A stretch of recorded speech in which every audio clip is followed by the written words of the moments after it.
Alright guys, so here we are for episode number 9 of the F1 2015 Career Mode Championship. This is Silverstone, and surprise surprise, it is raining in the UK. So here we are in practice. I have opted not to do any running in this session, just purely to save tyres for qualifying in the race. We don't get that many wet sets or intermediate sets, so I thought I'd save those for later on in the weekend because I have a feeling it may be raining in those sessions. Welcome to this afternoon's qualifying session here at Silverstone for the British Grand Prix. With the rain now falling, we can expect a really exciting session here at Silverstone. The high-speed corners will definitely cause the drivers some issues, and we could see some yellow or even red flag incidents. Don't be silly, Crofty. We all know that there's no yellow flags, safety cars, or even red flags in this game because Codemasters took them out, but here we go. This is qualifying, another wet-affected session, so all those tyres that we saved from no running in practice, this is actually going to benefit us in qualifying and the race if it's raining, hopefully. But anyway, this is our second or third lap in a row. I've just been building temperature in the wet tyres, and this is actually my best lap of the weekend. Despite, at the end of the session, putting on 3 laps of fuel and brand new tyres, I actually wasn't able to improve on that lap time there, so we've qualified in 4th place for the British Grand Prix. Welcome to Silverstone, home of the British Grand Prix. This iconic track held the very first World Championship Formula One race back in 1950, and it's a firm favourite amongst the fans and drivers alike. Really, Crofty? You said the same thing about Monaco. Now, you can't have 2 favourites. That's like trying to pick your favourite child, and we all know you can't do that. Fernando is such a great driver. He always seems to outperform the car, and this season he's comfortably outperforming his teammate in qualifying too. His one-lap pace has been excellent. So, it is race time here for the Silverstone Grand Prix. We are starting from 4th place on the grid. We do not have a choice as to what tyres we start on, which is a bit of a joke, a bit of a glitch from Codemasters there, but I was going to start on the option tyres anyway, so it doesn't affect my race all that much. First stop is scheduled to be around lap 7 or 8, then going on to the primes for the final stop around 16 to 18 or something like that. So it's a 2-stop race. That's going to be very interesting. Whether or not the weather plays a factor in this race, that's also yet to be known. The forecasts for all the sessions is a little bit inaccurate, so I guess it's a bit realistic in that way because no one knows what's going to be happening down the road. But away we go here in Silverstone. It's actually been a decent start there. Tried to modulate my throttle even more, and I don't know, we didn't lose too much time. Normally we'd lose about 3 or 4 spots, but we maintained P4, maybe even moving into P3 into turn 2, losing the back end as we lock the inside front tyre. Rosberg holds around the outside, and we try and open up the apex of this next corner. Left the door open there for our teammate to go through, lost the back end, but still, out of all that, it looked like we were going to gain a couple positions or maybe lose one to Massa there, but still, we're in P4 at the moment. Lap 2.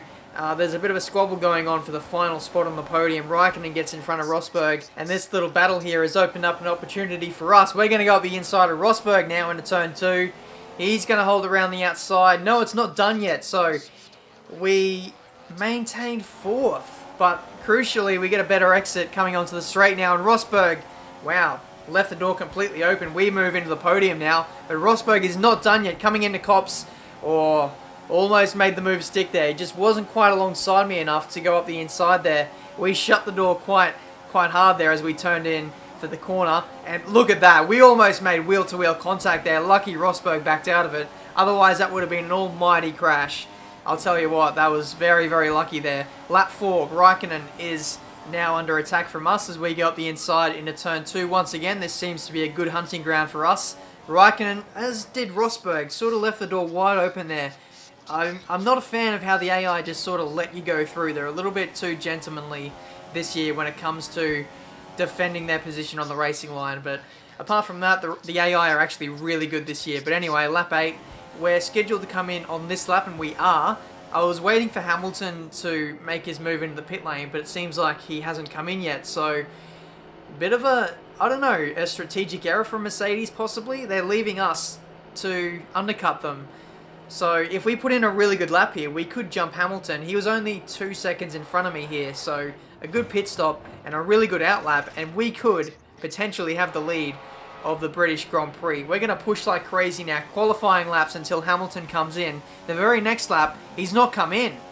Lap 10, Hamilton's still not in, so I don't know what the hell's going on here. He's leaving us to set purple lap times lap after lap, and then finally he comes in on lap 11, but I don't know, I've just got this sneaking suspicion now, because everyone has come in on lap 11. I think Williams might have screwed us over here. We're on a 2-stop, but I think the AI are on a 1-stop. So this has completely changed the face of this race now, as we have a yellow flag, a slow car in front of us. We're going to have to push like crazy to make up the difference of this extra pit stop to the AI. Hamilton just completely goes into the back of Ricciardo, the slow car, lost his front wing, and now he's holding up Rosberg, Raikkonen and Vettel behind him. So now, because of that slow car of Ricciardo, we've now got a gap of 18 seconds to Nico Rosberg.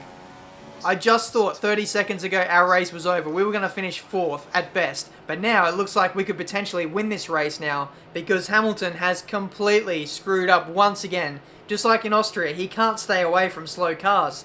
Arguably it was probably Kvyat's fault or the Toro Rosso's fault in Austria. But this time around, Hamilton just completely Maldonado'd into the back of Ricciardo. I don't know. It's like he wanted to throw another race win away, but either way, final stop. We're onto the prime tyres now for what should be a 10 lap stint to the end. Rosberg now takes the lead of the race, so it wasn't quite as straightforward as what I thought it was going to be. I thought we were actually going to rejoin in the lead there, so in actual fact, we do have to chase Rosberg down now, but we do have much fresher tyres to run with to the end of the race. Another yellow flag right up ahead, so the AI are very slow and very cautious when they come up to yellow flags, it seems, unless your name is Lewis Hamilton. But coming through Stowe now, there is a car sideways. It's a Force India. I'm not too sure who it is. I think it might have been Sergio Perez, as you can see on the replay here. I wasn't able to get it early enough to see what happened, but I believe he spun off the outside curbing there at Stowe and back up onto the inside barrier there. I've seen Felipe Massa do that in 2014 in real life a few times, so it's very easy to do there. He got a puncture, obviously trying to find his way back into the pit lane now. So lap 22, we've already caught up to the back of Rosberg. We were lapping something like a second to 2 seconds lap faster than him, based on outright pace. He might have been caught up by lap cars and stuff, but either way, we have caught him so quickly here, and there's only 4 laps left in this race, so we've got a bit of time now to pass him, so we can, think about where we're faster than him. Possibly on the straight here with DRS up the inside into Stowe. No, he leaves us just enough room, but I think Rosberg is going to hold it here, and he does. So we really need to think about this move. We've got plenty of time. We don't need to take risks. Hamilton is a long way back in 3rd place. I think we've essentially got a pit stop over him at the moment, so we can just afford to just size up Rosberg, wait for his tyres to go off even further, because he's in a very similar situation to what we had in Austria, where he's just got no pace at the end of the race. My engineer has just told me to go for it as well in terms of fuel. We are overfilled at the moment by about 2 or 3 laps, so it's go time here. Up the inside now in the DRS straight, on the hanger straight, and into the lead of the British Grand Prix. Only 3 more laps to go now. We've run wide a little bit through Stowe, and so Rosberg is going to have a nice run at us into Club and Vale. But no, I think we're going to hold it here. Alonso sort of getting in the way. I hope he pulls out of the way on the left here. Yes, he does, into the final corner. Does Rosberg follow me through? No, he doesn't. He gets held up by Alonso there. That was very costly. And that was the end of Rosberg's race for the lead of this race. Anyway, final couple of corners now. Out of nowhere, just like on F1 2010, we have won another race. And that is now 4 in a row.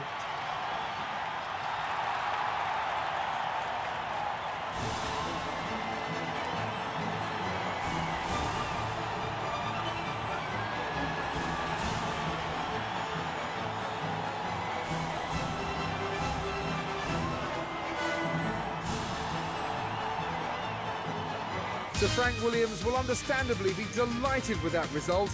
The Williams car was the class of the field. It's been a great day's racing, and it's fair to say that they deserved that win. Their strategy was spot on. There'll be plenty more twists and turns to come this season. I hope you can join us at the next race to see just who will come out on top. Crofty brings out a good point there. I'm actually really eager to see who comes out on top in Hungary once again. We're on a bit of a roll here, 4 race wins, as I said, but today we got very, very lucky. Hamilton just completely going into the back of Ricciardo there, and then holding up everyone else who was on a one stop. So very, very lucky there. We would have finished 4th place at best with an extra pit stop. It was just so lucky. I can't put that across to you guys enough that we just got really lucky there. Williams, I can't believe they gave me a 2-stop. If 1 stop was clearly faster, I don't know why they didn't just give me that strategy, but in the end, it hasn't really mattered. We've ended up in 1st place once again. 4 race wins in a row. I just can't believe this has happened. If you asked me when this career mode championship started, if we'd, get 1 race win, I'd say maybe at Monaco, but to get 4, unbelievable. But that's been this episode of career mode for today. Once again, 2K likes, and the next episode will be out tomorrow. So that's going to be the Hungarian Grand Prix, otherwise known as Magyar Nagydíj to some Sprint Mode Championship viewers. But that's going to do it for today. Until the next video, guys, I'll see you next time.